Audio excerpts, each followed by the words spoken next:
Hello everyone, आप सबका स्वागत है। आरआरबी एएलपी और टेक्नीशियन 2018 का क्वेश्चन सॉल्व कर रहे हैं, जिसमें 9 अगस्त 2018 का तीनों शिफ्ट सॉल्व कर चुके हैं। आज के क्लास में 10 अगस्त 2018 का पहला शिफ्ट का सॉल्यूशन करेंगे। शुरू करते हैं। पहला सवाल है, साईं और सतीश के वर्तमान आयु का अनुपात 5:4 है। आज से 3 वर्ष बाद उनकी आयु का अनुपात 11:9 हो जाएगा। वर्तमान में सतीश की आयु कितने वर्ष है? देखिए, दो लोग हैं, साईं, ठीक है, और सतीश। इनका जो वर्तमान आयु का योग है 5:4 है। ठीक है, वर्तमान आयु का अनुपात 5:4 है। और आज से 3 वर्ष बाद उसका अनुपात कितना होगा? 11:9। 11:9। ठीक है, देखिए दोनों रेशियो को लिख लेना है। उसके बाद जो डिफरेंस है, जो गैप है दोनों के बीच में, वो लिखेंगे। ये 3 वर्ष के बाद का बात है, तो दोनों में 3 यहाँ पर जोड़ेंगे। अब उसके बाद क्रॉस मल्टीप्लिकेशन करके अंतर लेना है। तो यहाँ कितना हो रहा है? 9×5 = 45, 11×4 = 44। तो 45 और 44 का डिफरेंस कितना आएगा? 1 यूनिट का वैल्यू कितना आ जाएगा यहाँ से? अब इन दोनों को भी इसी तरह से गुना करके अंतर लेना है। 11×3 = 33 और 9×3 = 27। 27 और 33 का अंतर 6। तो 1 यूनिट का वैल्यू कितना आ गया? 6। तो हमसे पूछ रहा है सतीश की आयु क्या है वर्तमान में। तो सतीश का कितना है? 4 यूनिट। 4 यूनिट का वैल्यू कितना आएगा? देखिए, 1 का 6 है तो 4 का कितना आ जाएगा? 24 वर्ग। तो ऑप्शन नंबर बी इसका सही आंसर है। अगला सवाल देखिए, निम्नलिखित में से कौन सी संख्या एक पूर्ण वर्ग है? ठीक है, तो ये छोटा संख्या है, देख कर ही बता सकते हैं। ऑप्शन नंबर डी इसका सही आंसर है कि 441 एक वर्ग संख्या। लेकिन जब बड़ा नंबर रहे तो उसको कैसे जानेंगे? देखिए, कोई भी वर्ग संख्या का जो लास्ट 2 डिजिट होता है, वो 1 से लेकर के 24 तक का जो वर्ग होता है, यानी स्क्वायर, उसका लास्ट वाला 2 डिजिट होगा। ठीक है, तो ये एक हो गया। दूसरा कि इसका जो डिजिटल सम होता है 1, 4, 7 और 9 होता है। ठीक है, कोई भी वर्ग संख्या का डिजिटल सम हमेशा इतना आएगा, 1 आएगा, नहीं तो 4 आएगा, नहीं तो 7, नहीं तो 9। देखिए, जैसे 441 है तो इसका डिजिटल सम कितना आ रहा है? 4, 4, 8, 1, 9। तो यहाँ से पता लग सकता है कि ये पूर्ण वर्ग संख्या। और इसका लास्ट डिजिट भी देखना है। जैसे ये 21 का स्क्वायर का ही लास्ट 2 डिजिट इसमें है। ठीक है, जैसे इसका डिजिटल कितना हो रहा है? 9 2 11, 11 1 12, 2 1 3 हो रहा है, तो ये नहीं है। 7 2 9, 9 3 12, 2 1 3 हो रहा है, ये भी नहीं है। या 3 3 9 हो रहा है। ठीक है, यानी डिजिटल सम 0 हो रहा है, या 0 हो या 9 हो, एक ही बात होता है। तो ये नहीं हो रहा है, क्योंकि 33 किसी भी वर्ग संख्या के लास्ट में 2 अंक नहीं आता है। ठीक है, तो इस तरह से इसको सॉल्व करेंगे जब नंबर बड़ा रहेगा। अगला सवाल देखें, वीर अपनी मासिक आय का 15% घर के किराए पर और शेष का 60% बाकी घरेलू खर्च पर व्यय करता है। यदि वह 2210 रुपये की बचत करता है तो उसकी मासिक आय कितनी है? देखिए, 15% घर के किराए पर खर्च करता है, तो 15% का जो फ्रैक्शन होता है वो कितना होता है? 3/20। ठीक है, और बचा 60%। 60% का भी लिख लेते हैं, इसका फ्रैक्शन होता है 3/5। तो यहाँ पर टोटल और जो बचा हुआ भाग है उसका रेशियो लेंगे हम लोग। देखिए, पहला जो 15% खर्च किया है, मान लेते हैं 20 यूनिट उसका एक्स पहले का धन होगा, उसमें 3 वो खर्च कर दिया, तो बचा उसके पास कितना? 17 यूनिट। ठीक है, उसके बाद फिर से शेष का, जब शेष शेष लगा रहे तो हम लोग इस तरह से इसको सॉल्व। तो दूसरा है 60%, यानी पहले 5 था, 5 पर 3 ये खर्च कर दिया, तो बचा इसके पास कितना? 2 यूनिट। तो ये सक्सेसिव एक तरह से होता है। ठीक है, तो इन दोनों को जब गुना करेंगे तो हमारे पास आ जाएगा। देखिए, गुना करने से पहले देख भी लेंगे कहाँ कट रहा है। जैसे 2 से यहाँ 20 कट रहा है 10 बार में, अब नहीं कट रहा, तो गुना करेंगे। 10 × 5 50 हो रहा है, इधर 17 हो रहा है। यानी पहले जब उसके पास 50 यूनिट धन था तो अभी कितना बचा है? 17। लेकिन एक्चुअल में कितना बचा है? 2210 रुपया। इस 17 यूनिट का वैल्यू 2210 के बराबर होगा। 1 यूनिट का कितना आएगा? यहाँ से 17 से इसको डिवाइड करेंगे तो 17 1 का 17, 17 तिया 51, यानी 130 आ रहा है। पूछ रहा है हमसे क्या? उसकी मासिक आय, यानी कि टोटल ये जो आय है इसका कितना है? 50 यूनिट। तो इसका वैल्यू कितना हो जाएगा? 50 गुना ये 130 करेंगे, तो 13 पच्चे 65 पर 2 जीरो लगा, 6500 इसका सही आंसर है। अगला सवाल देखिए, सिंपल सा बोर्ड मास का सवाल है। ये देखिए, मध्यम कोष्टक यहाँ से शुरू हो रहा है और यहाँ पर समाप्त हो रहा है। तो इसके अंदर पहले कर लेंगे 8 गुना 2 कितना होता है 16, और यहाँ माइनस है यहाँ माइनस है तो प्लस 16 हो गया ये, ठीक है। उसके बाद यहाँ 19 है, 19 के बाद माइनस है फिर 16 आया, तो 19 में 16 घटेगा तो कितना हो जाएगा इसका मान 3, ठीक है। अब यहाँ बाहर में कुछ नहीं तो क्या है गुना है, तो 3 गुना 4 करेंगे, माइनस लगा हुआ है तो -12 इसका सही आंसर हो, ऑप्शन नंबर सी। अगला सवाल देखते हैं।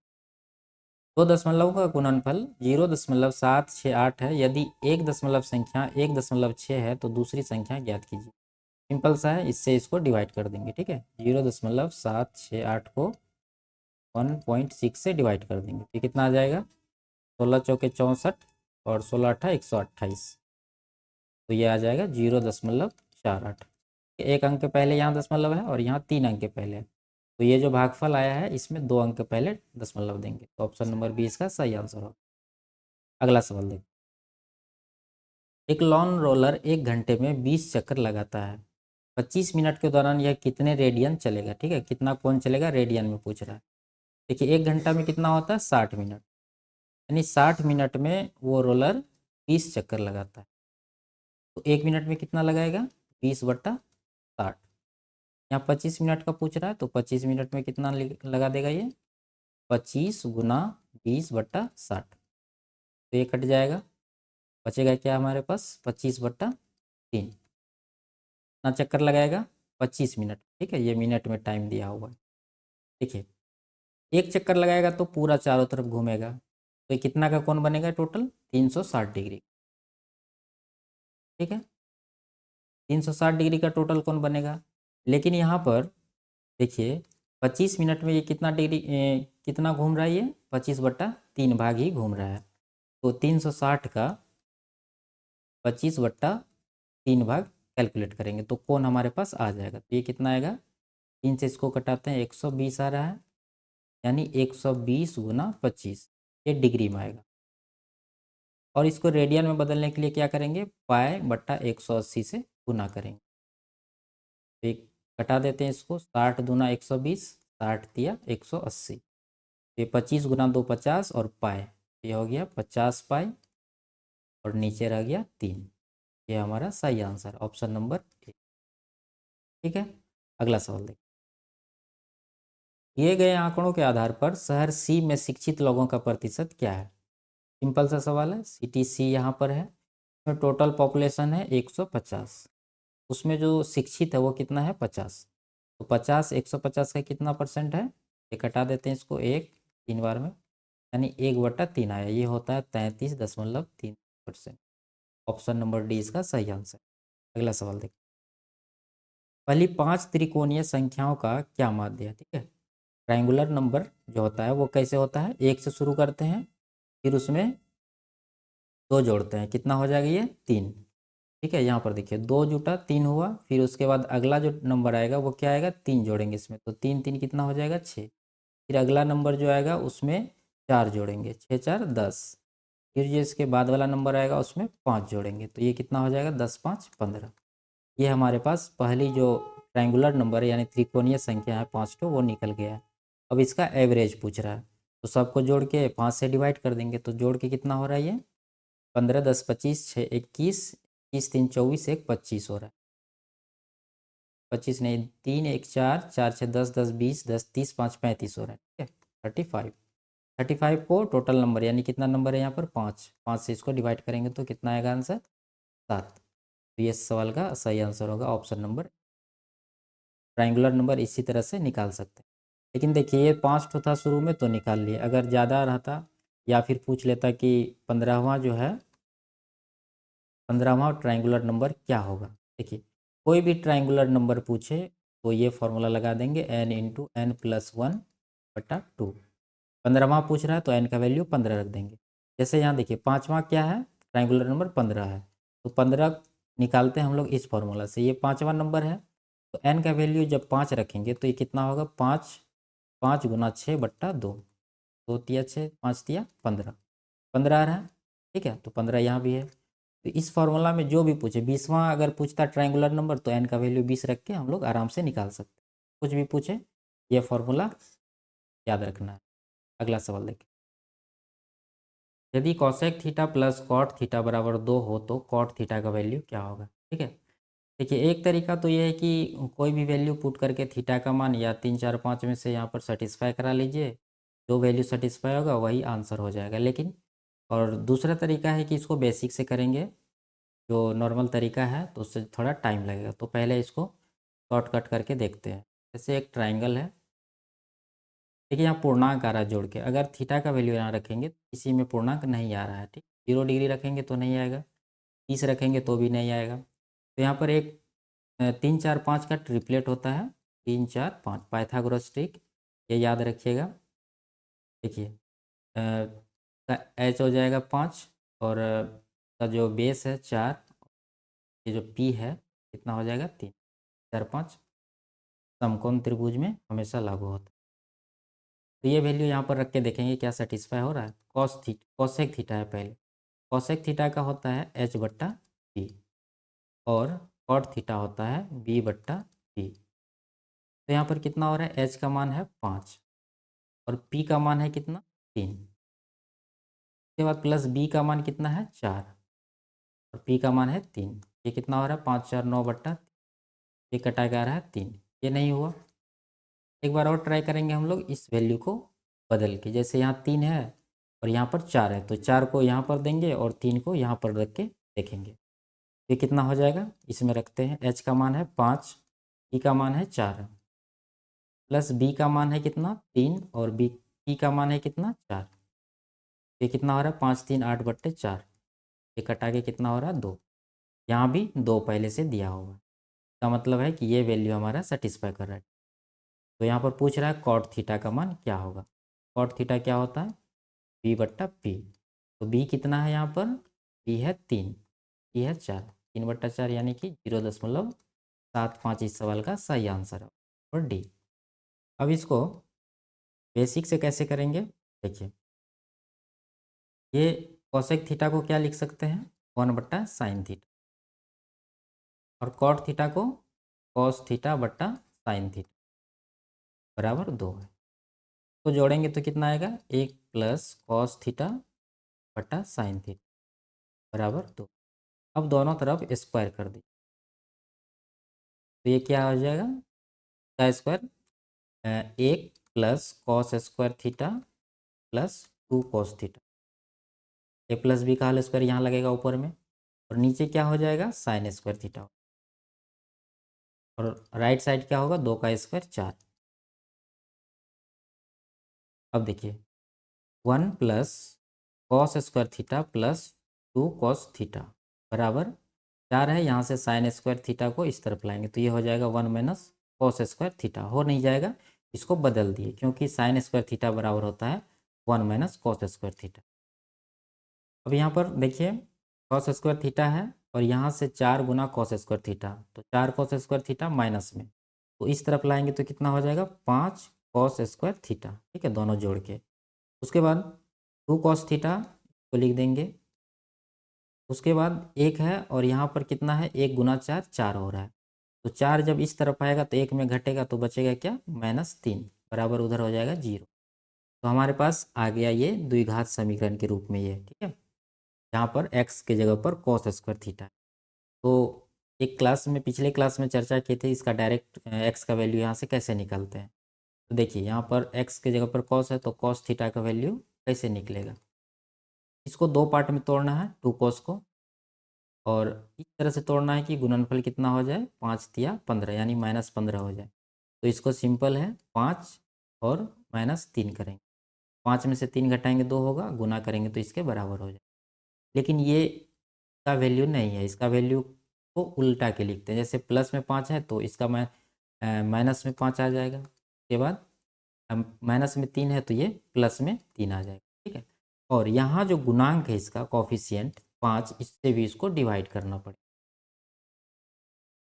तो ये तो माइनस वाला है तो इसको इग्नोर करेंगे, प्लस वाला लेके चलेंगे, हमारा वैल्यू 3/5 कॉस थीटा आ गया 3/5, ये होता है बी बट्टा एच, बी और एच का मान 3 5 है, तो यहाँ से पी का मान कितना आएगा पाइथागोरस, ये ट्रिपलेट है 3 4 5, 3 5 यहाँ है 4 छूटा हुआ तो पी का वैल्यू कितना हो जाएगा 4।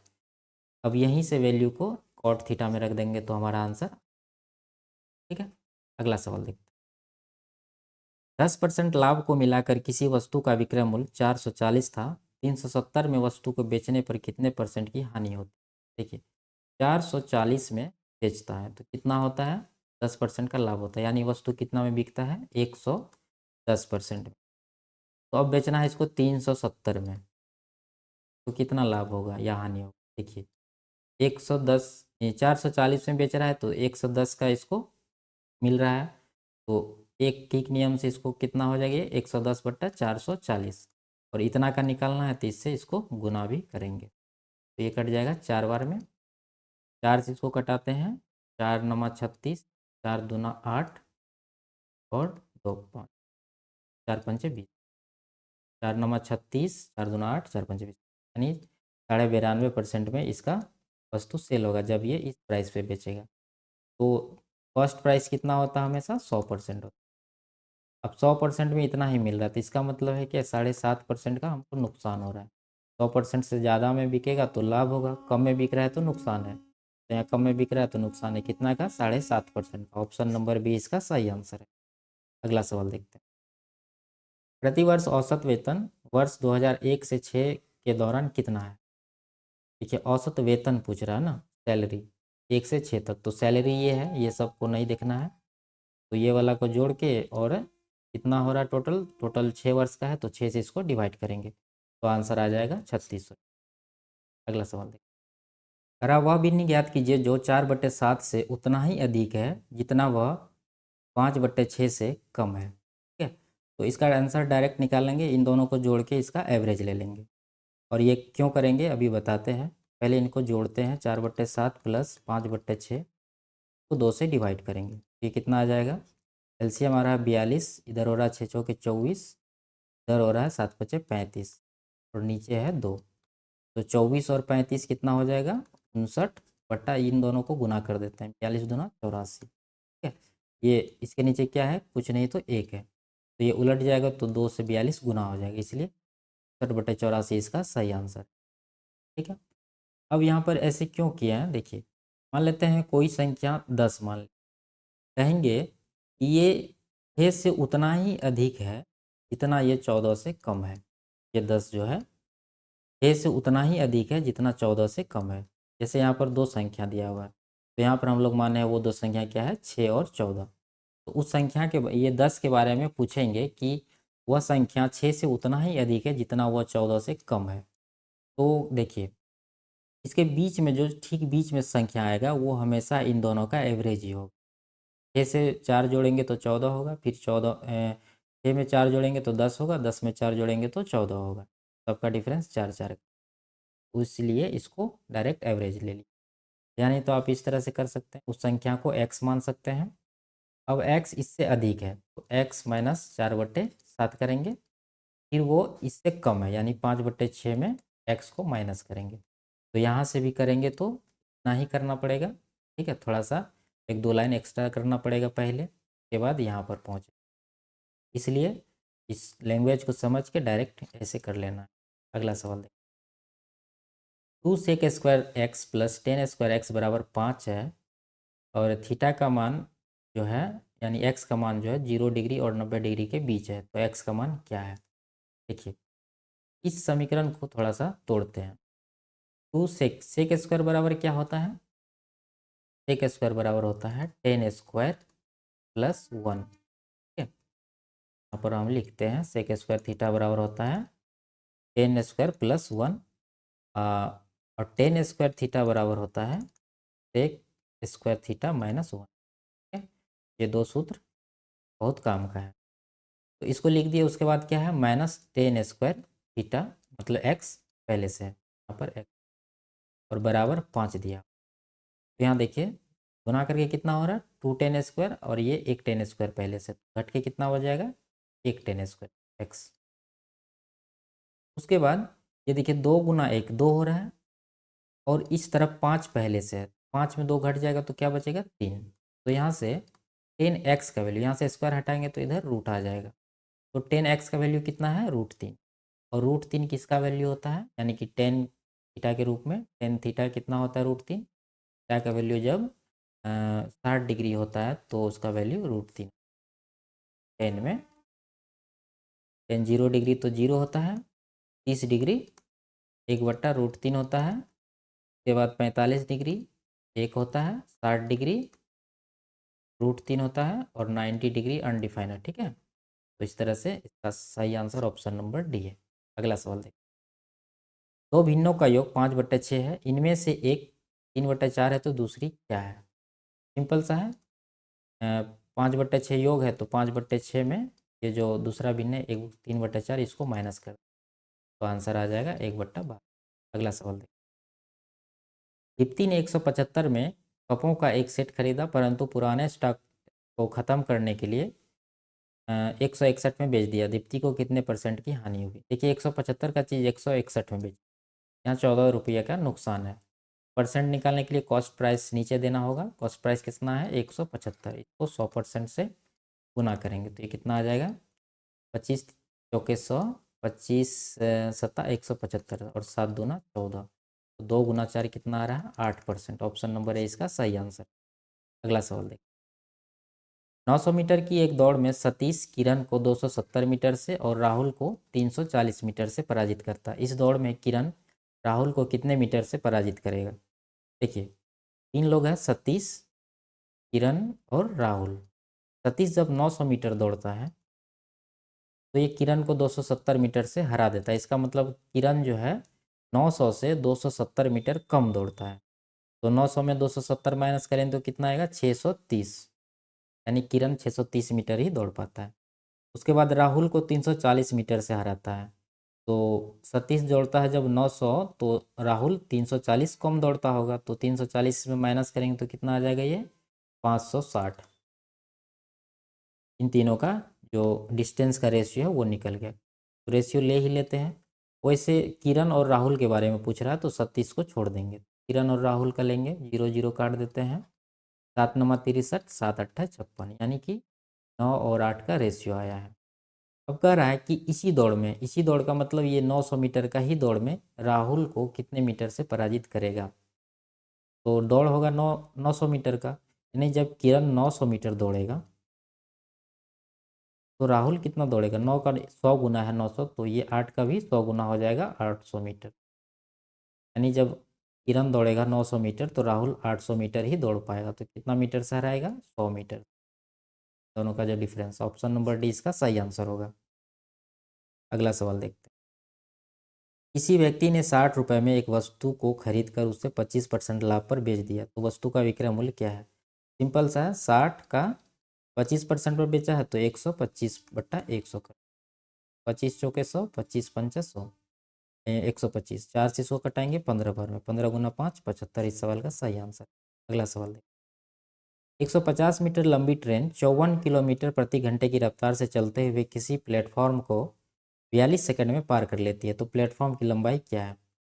देखिए, पहले ट्रेन द्वारा चली गई डिस्टेंस निकालते हैं। स्पीड है 54 किलोमीटर प्रति घंटा, टाइम सेकंड में है तो इसको भी सेकंड मीटर प्रति सेकंड में बदल लेते, तो बदलने के लिए 5/18 से गुना करना पड़ेगा।